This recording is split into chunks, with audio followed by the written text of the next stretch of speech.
Carrotmob, the concept is that you go to a business and you try and, if you're positive towards them, then they'll be positive towards you, and then hopefully the environment benefits from it.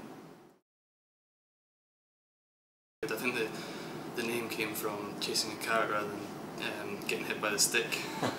So if a business is told that they're going to get a certain amount of people coming along, if they can dedicate some of their profits to making their shop or their business more environmentally friendly, then they're more likely to get business, they're going to get more publicity, so they can't really lose out regardless of what happens. Even if it's not such a good turnout, it's going to be likely to be more than they would get anyway. But it's very difficult to word, you know, and to explain what a Carrotmob is. And I try, well, with my friends, I just try to get them to watch the YouTube link of the original one in San Francisco. Seeing it through an example makes it so much easier to, you know, to understand and think, oh, okay, this is what it's for. In a sentence, it's where consumers organise themselves to reward the most socially responsible businesses. So in this case, we've gone to the Ivy and we've said, if we come down on a night, pack out your bar, buy drinks, will you use a percentage of the revenue towards making your store manager efficient? And they've agreed to do that, so that's what's going to happen.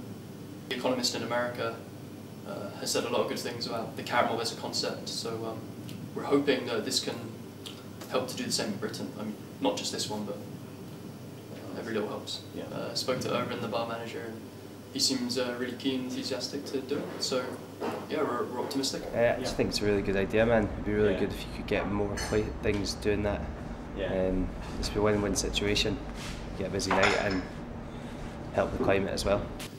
Yeah, well that's the point about Carrotmob, which I really like, is that it works with companies rather than against them. Which is why it's, you know, they've also coined carrotmobbing as joycotting, because it's, you know, it's quite the opposite of boycotting.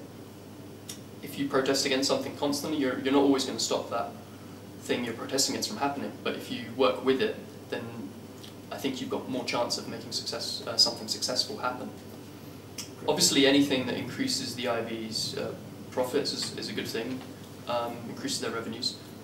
So, you know, if we double what they make on an average night, or maybe even triple or something, I think that'd be really awesome. So in future we can show other businesses that they can make a lot of money out of this. I think we figured a bar would be best, because it's probably more like, if we're targeting students, we're more likely to get them to go to a bar than go to a certain small shop. And we also try to target independent businesses rather than big chains, because there's less bureaucracy to go through, and, you know, they can make a decision within a week or so. I think we figured, in terms of there is definitely environmental issues with the production of beer and whatever, but people are going to be drinking beer regardless. So we figured, you know, we might as well not target people and, you know, shut down people for drinking beer. Might as well get them to harness it in a positive way. But we're not encouraging people to get hammered. We're just saying, you know, you're likely to be drinking sometime this week.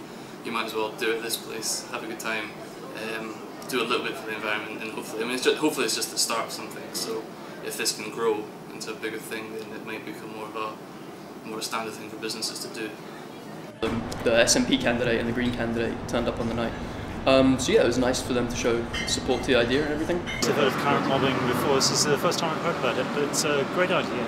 Because I think we need to, if we're going to make any changes, and of course as a Green politician I'm all about changes, then the one way we're going to achieve that is with positive things. It shouldn't all be about, you know, negative aspects. Actually, everything that we want to do in terms of making a sustainable world is all very positive. It's all about quality of life. It's all about sustainability, you know. Absolutely. So this kind of thing is fantastic, and a bit of fun too. The only way you're going to get change is by doing it yourself, and that means about getting involved. I mean, involved in this kind of thing, but involved in other organisations as well, and political parties. You know, because that's the way you'll achieve change. It's great to be able to do individual personal change, but you need to be able to do change at a bigger level, at a society level. Joycotting is a method of pointing out that it's beneficial to them, it's very positive. But apart from that, it can be very simple. It can simply be asking people why lights are turned on, you know, holding people to account, asking them why they do things in a particular way, in a positive way, you know, helping them think about better ways of doing things. Because often things that we might take for granted, understanding the issues, other people don't. And the only way that you're going to be able to shift that is by engaging. I'll be honest, I was a little bit disappointed by the turnout, because I was really was really optimistic, as I normally am with these things. I really thought it was such a great concept. You get loads of people down. Like, I really wanted to fill this place out because we got the word out to 1,000 people on Facebook. Obviously not all of those said they'd come, but still 1,000 people. And maybe, I think, I don't know, maybe around 70 odd turned up, which isn't bad, I think, because I think it was still good business for the Ivy, hopefully, which is a good thing, but I wanted there to be more. Yeah, I'm about the same, yeah. It was really good. I mean, it was busier than the average Wednesday for us, and yeah, it was nice. It would have been nice to have a few more down, because it is a really good idea. I think ideally we would have liked to have had more bars, more businesses competing against each other and bidding, just to make it a bit more competitive. And I think that that's one of like the central principles of the Carrotmob, is that the different businesses are, one proposes 10%, one proposes 15%. Glasgow University Climate Action will be organising one for like post Freshers Week, so just after Freshers Week. So again, we're going to do what we did this time, go around the bars, go around the Ivy again, see if they want to do it again. And because that will be with the Freshers Week, obviously there'll be lots of students with time on their hands to drink, and we hope to get a much bigger turnout. Because this time round we were slightly hamstrung by having to do it near to the exam period. So hopefully without any commitments in the way, they'll be much more successful.